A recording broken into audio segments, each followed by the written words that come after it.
By the third day, they were already growing familiar with their little routine. Warmth at night, daylight when the weather allowed, and new things to peck at during the day. But that morning, we made a discovery that saddened us. One of our black chicks seemed unable to see from one eye.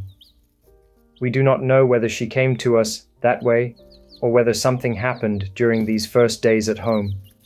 But either way, it gave us a lesson we will not forget. When choosing chicks, it is worth looking carefully at both eyes, not just the breed or the color you had in mind. For lack of experience, we simply told the staff what kinds of chicks we wanted, and she picked them for us.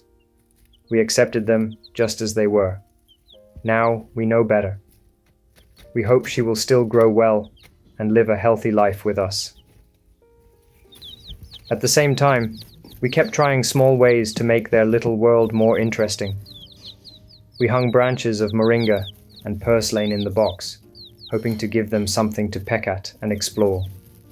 They showed only passing interest. But this morning, I hung 2 tips of flowering arugula with tiny seed pods still attached.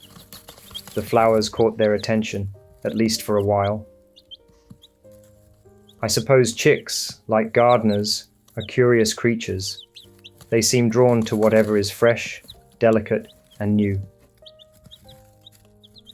So day 3 brought both sadness and a little wonder. We are learning that raising chicks is not only about warmth and feeding. It is also about close observation, patience, and trying to understand what each small creature may need. Thank you for watching.